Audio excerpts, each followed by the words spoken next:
Welcome to Seoul, the capital of the Republic of South Korea.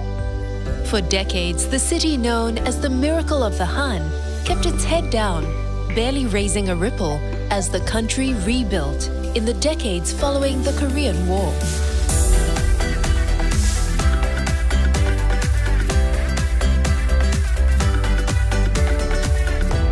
Today, Seoul has re-emerged as an economic powerhouse and the epicenter of Hallyu, a Korean wave of culture that is sweeping the world's smartphones, food halls, and dance floors. But Seoul wasn't always so outgoing. In the 14th century, a 12-mile fortress wall encircled Korea's ancient capital. Its gates closed each night to keep marauding Siberian tigers and invaders at bay. Since then, the city has spilled out far beyond and above its great city gates and guardian mountains. 21st century Seoul is a city where glass and steel towers and the ancient curves of palace roofs coexist. It's a city where the brushstrokes of the past and contemporary public art tell stories of tradition and inspiration.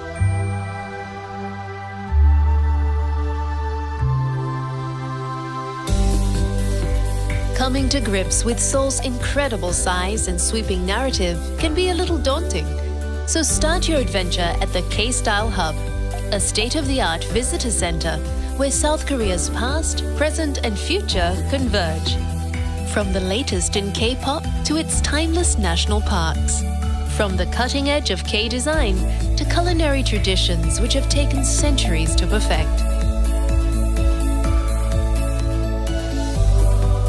And while you're here, why not slip into the traditional dress?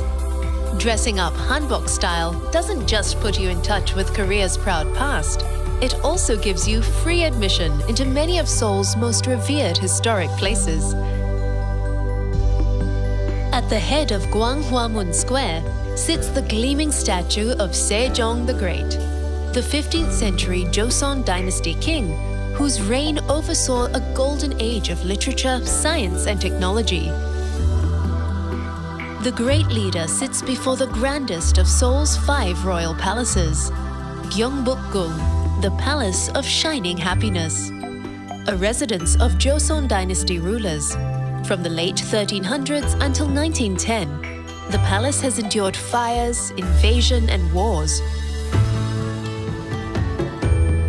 Wander through the palace's ornate gates, pavilions, halls, and throne room, which, in accordance with Confucian principles, are perfectly balanced by the simplicity of the pine-covered mountain backdrop.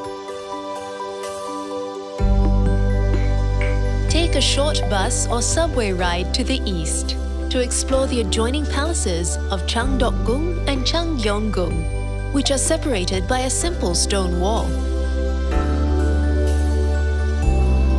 In the tranquil confines of Gyeongbokgung's secret garden, sit for a while by the pond, where kings once paused from royal duties and dramas to write poetry beneath the ginkgo, walnut, and plum trees.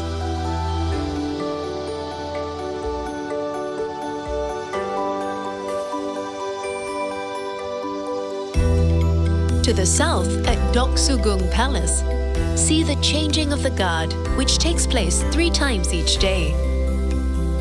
Then explore the eclectic mix of palace buildings, such as the pavilion, where coffee-loving King Gojong enjoyed his daily cup, paving the way for his country's future caffeine obsession.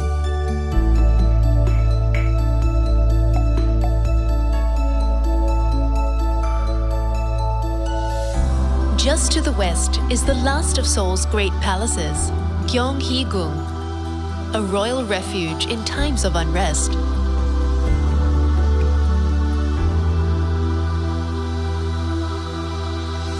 After exploring Seoul's vast temple complexes, see how government officials and ordinary Koreans once lived.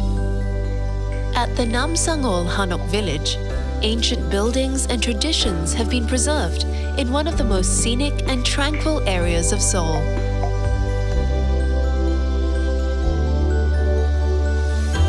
To see how Seoul's citizens furnished their homes. Visit the Korea Furniture Museum in Gyeongbokgung. Here, over 2,000 exquisite pieces of practical craftsmanship are displayed within 10 traditional houses.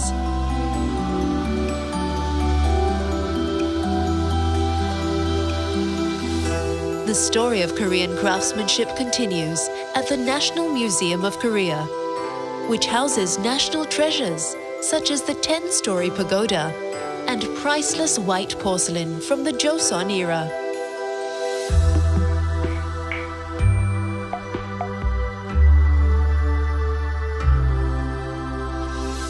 But it's in Seoul's busy streets where the past and present really rub shoulders, and where the two Korean loves of shopping and food go hand in hand.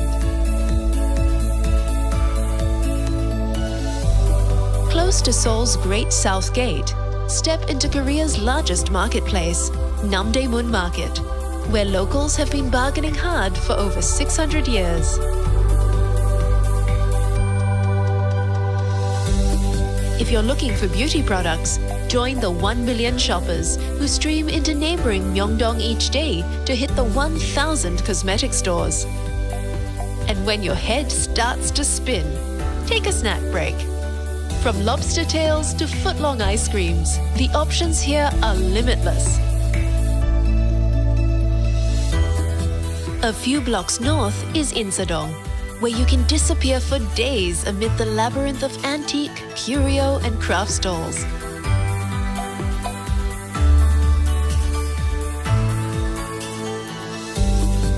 While just a short bus ride away at the Dongdaemun Market, you could spend months browsing the fashions on offer in the area's 26 malls and 30,000 specialty shops. Blow the dust off old wares and vintage bargains at the Gwangjang Traditional Market.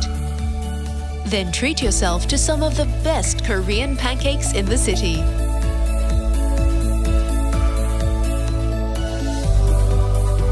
If you're a seafood lover, cross the river to the futuristic Noryangjin Fish Market, where the skillful vendors at 700 stalls sell, slice, and cook every kind of seafood imaginable.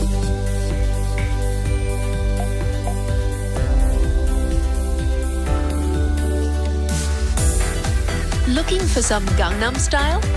Head just upriver to the Samsung-dong, whose exclusive boutiques and wide boulevards have made it the Beverly Hills of Seoul. But it's not all bling in Gangnam. You'll find plenty of bliss here too. Pass through the Gate of Truth and spend a few hours in the wooded surrounds of the Bong-eun-sa Buddhist Temple, a peaceful antidote to the fierce pace of Seoul's shopping.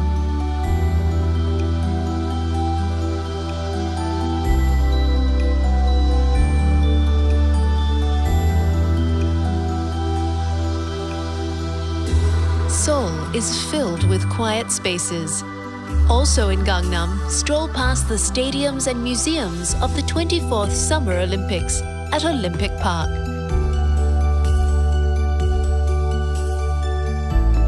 Across the river, relax with locals amid the leafy glades of Seoul Forest. While just downriver, enjoy the ponds and playful sculptures at Yongsan Park.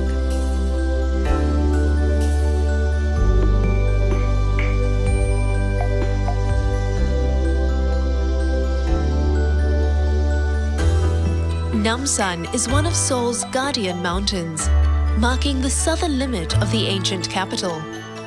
The city has long since grown around it, and today the mountain has become one of the city's favorite green getaways. At Namsan Botanical Garden, follow the winding paths through fields of wild flowers and pine forests.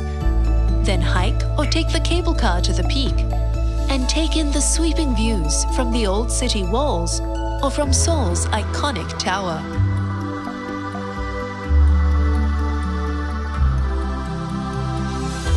Running right through the busy heart of downtown Seoul, another landmark has also been given a new lease on life. After centuries of neglect, Cheonggyecheon Stream has been transformed into a 7-mile corridor of serenity and creativity. Take time out just a few feet from some of the city's busiest streets. In a space so quiet, you can sometimes hear the sweet sounds of birdsong and whispering lovers.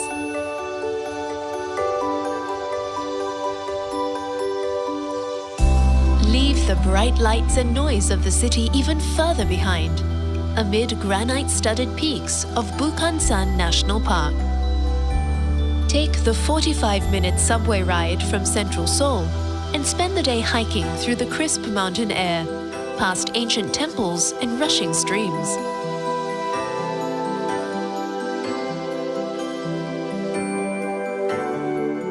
Just 55 miles from Seoul is another day trip which will give you pause for deep reflection. The truce village of Panmunjom. After 3 years of brutal warfare, it was here in 1953 where the armistice was signed between North and South Korea. From the observation post, look out upon the eerie silence of the DMZ, the 2.5-mile-wide buffer zone that separates the two Koreas. Yet despite the tense atmosphere here, there is also a prevailing sense of hope.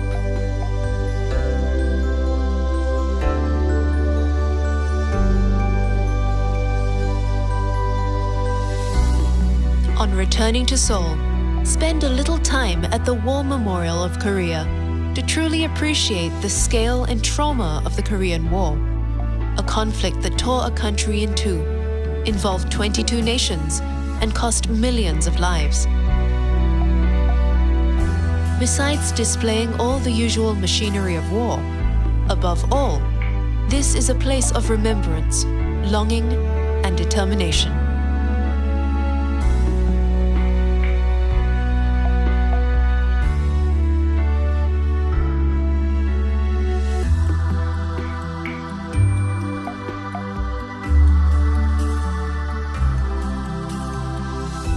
When the sun gets low and the city lights up, locals gather on the banks of the Han to see the Banpo Bridge erupt in waves of water and light.